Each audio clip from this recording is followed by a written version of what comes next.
Like, if you say something crazy, can I slap you across the face and stuff? And can I throw you with my baseball and stuff? I'm kidding. Start. Yes. It's already started. Oh, shit. Hey guys, it's Linda. Welcome to part 1 of many parts, hopefully. Some of the crazy stories about growing up in India as a white girl.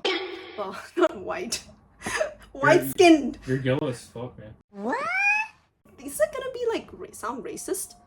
Nah, it's gonna be fun. So, in case you're new here, which you probably are because this is my first video, I think.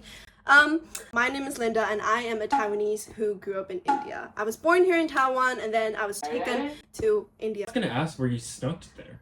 No, but I was just taken there without my consent. Okay. Yeah, forcibly without my consent, obviously, because I was 3, I could not give consent.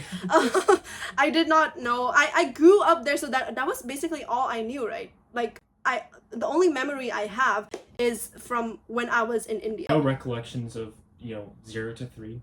From 0 to 3? Of course. Do you have recollection? Yeah, I have recollections from 2. That's like crazy. It's like a pop-up moment, like 1 year, like in 2007, I think. Started having memory. I still remember the cutoff point. My memory started from when I was 7. Bruh.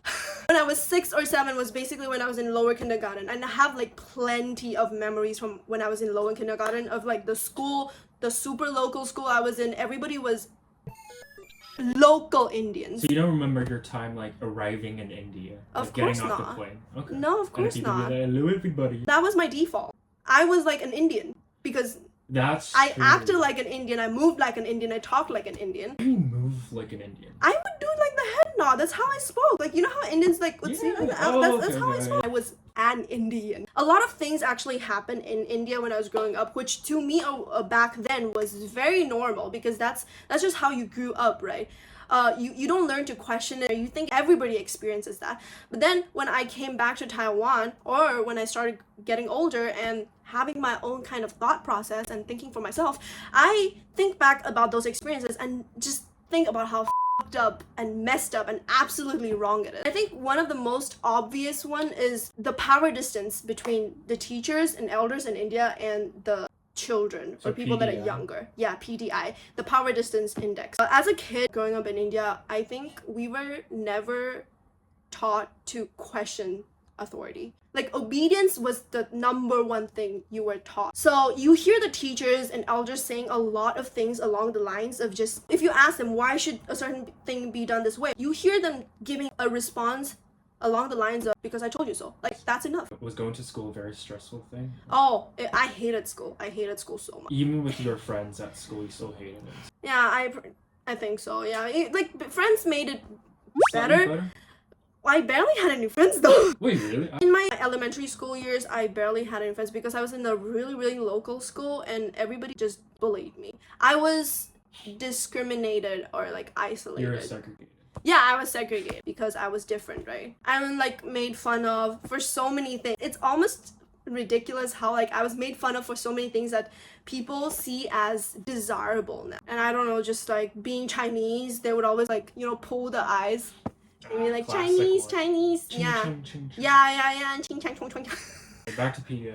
Yeah, I actually remember it very distinctly. I never ever actually questioned the teacher. In my mind, when I was a kid, until I don't know, even like 5th or 6th grade, I was like, the teacher is always right. Like, they can never be wrong. And I would bring that mindset back to home as well. In the sense, like, I always thought that my mom and dad knew everything and they were always right, which was not. That was not the case. So you had to ask permission for drinking water, for going to the washroom, for doing anything, getting up. You can't even stand up. And there are no breaks in between classes, by the way. No? Yeah. So you have like 3 classes in the morning that are continuous, and then you have like a short break, and then you have like 3 classes, and then you have a lunch break. So you have 6 classes in the morning? We have 9 classes every day. 6 in the morning? Because you said 3. Oh, I think it's 2, 3, and 4. So 2 a break, 3 a break, and then 4. I'm not really sure, but like there's like a small break and then there's a lunch break, and those are the only times you're actually allowed to go to the washroom. There was once one of my friends just drank water in class without asking the teacher, and she just like threw the pen. She was like, "Who gave you permission to drink water?" It's like and it was very normal. That's like what teachers do. Like, they get mad at you and then they hit you, they punish you, because when the teachers are mad, they take it out at you.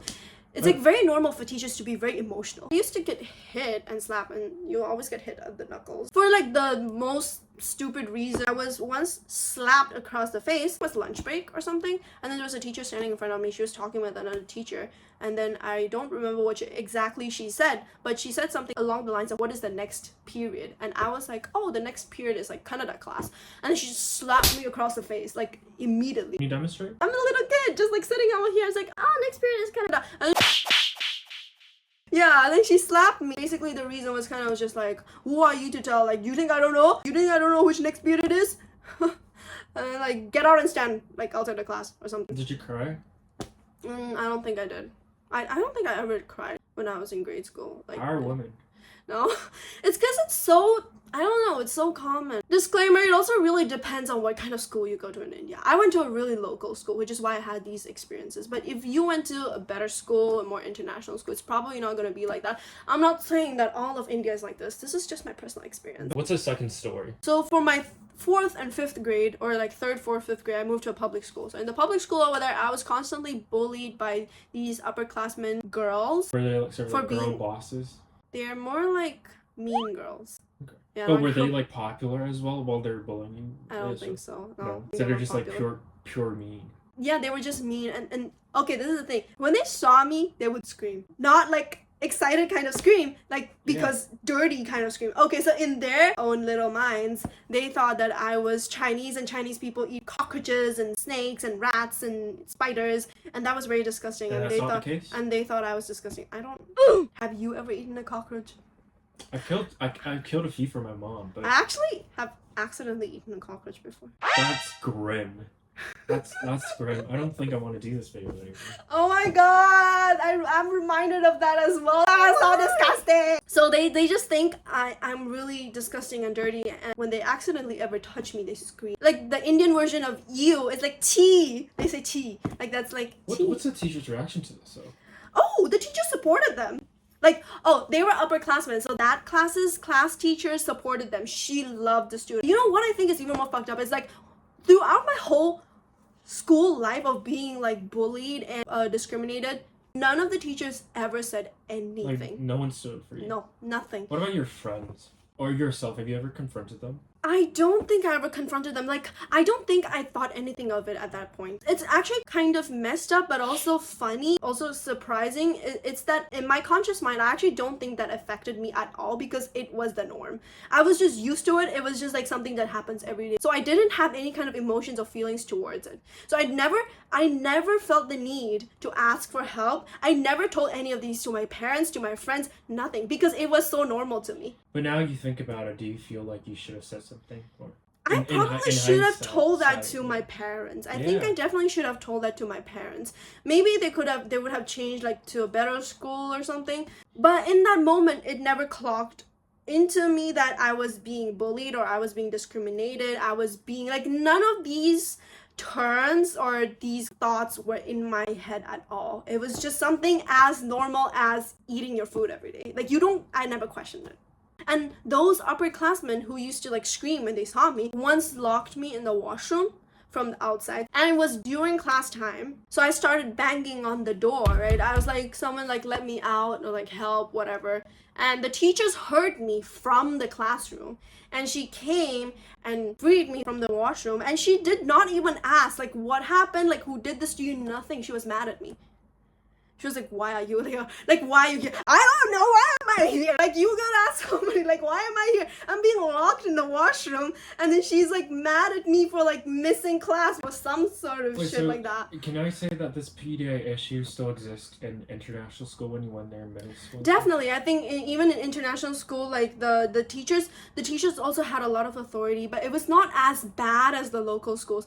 But compared to Taiwan, when I came back, it was still it's like a world of difference. I think one of the biggest culture shock I had when I came back was how students talk to teachers.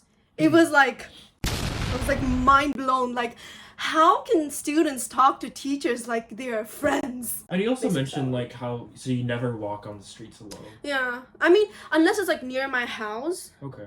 So it's like, Was this a safety issue or? of course, I mean, it's like there's a safety issue, but also more of a Okay, so future Linda over here, what I meant to say was that it was more of a transportation issue, honestly. It was simply just impossible for me to even just go out by myself because public transportation wasn't really available for young children. Like it wasn't a thing for kids to just go out by themselves at all. So I really did not go that out by myself, literally at all, ever.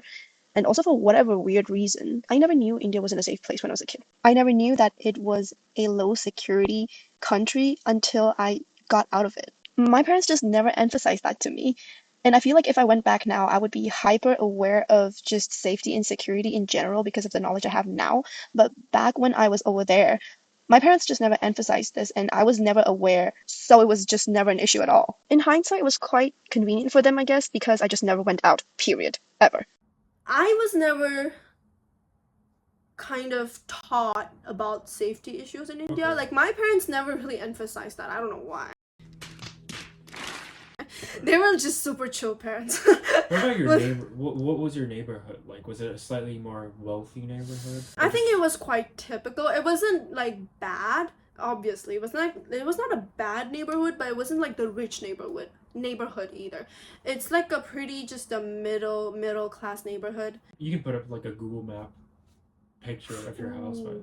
I can put it like my house in India if I can find it on the Google map and like put it over Yeah. here. Like we built this and it was stolen away, but just like would be another story.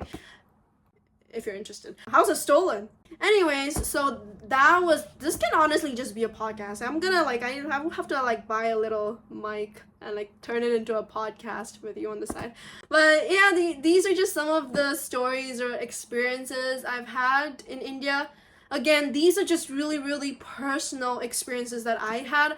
I'm not trying to say or paint or reinforce any kind of stereotype onto India or try to discourage you from going to India if you are trying to go. I'm just trying to share some of my own personal experiences. And there will be more stories and a lot of some other crazy things I can also talk about. Because, yeah, it was a very different experience. That's what I would say. If you have any questions or suggestions, let me know. Bye. And then people are gonna start asking him, Like who is this guy who is behind guy? this? And I'll never appear after. I'll appear in like 2035. He is my secret assistant. Hey.